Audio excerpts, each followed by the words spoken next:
Israel Gaza में Hamas के सफाई के लाख दावे कर ले, लेकिन गाजा की तरफ से दागा गया एक रॉकेट इजरायली फौज के बड़े बड़े दावों की पोल खोल देता है।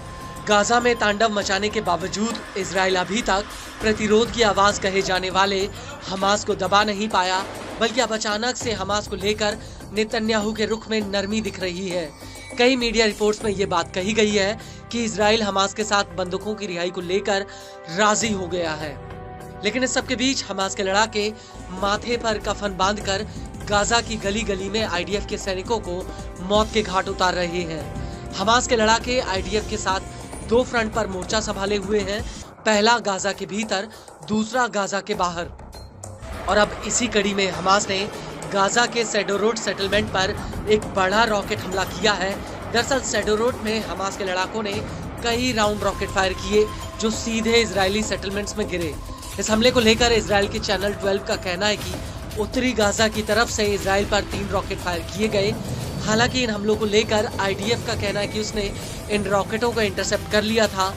इसको लेकर सेडोरोड नगर पालिका का कहना है कि एक रॉकेट को इंटरसेप्ट कर लिया गया, जबकि अन्य रॉकेट शहर में आकर गिरा। वहीं पुलिस तीसरे रॉकेट की तलाश कर रही है।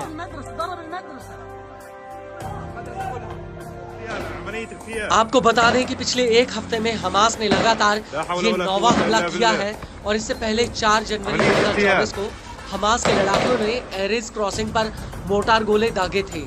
और इस हमले के बीच आपको ये भी बता दें कि इधर गाजा में हमास के लड़ाकों ने आईडीएफ पर हमला कर दिया, उधर दूसरी तरफ कब्जे वाले वेस्ट बैंक में भी हमास के लड़ाकों ने आईडीएफ के ऊपर कहर बरपाया।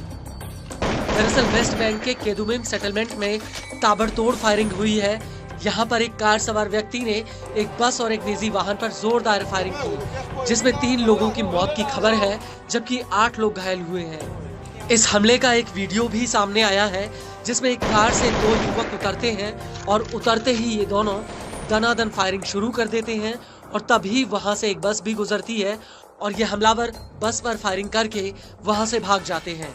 इस हमले को लेकर टाइम्स ऑफ इजराइल का कहना है कि हमलावर ने 2 कार और एक बस पर हमला किया जो इजरायलियों से भरी हुई थी। टाइम्स ऑफ इजराइल के मुताबिक यह हमला वेस्ट बैंक के अल फुंदुक इलाके में हुआ।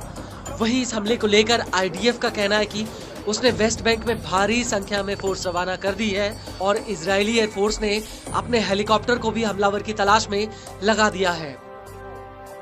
आईडीएफ का कहना है कि यह हमला रूट नंबर 55 पर हुआ, जो वेस्ट बैंक और तेल अवीव को जोड़ने वाला ईस्ट वेस्ट हाईवे है।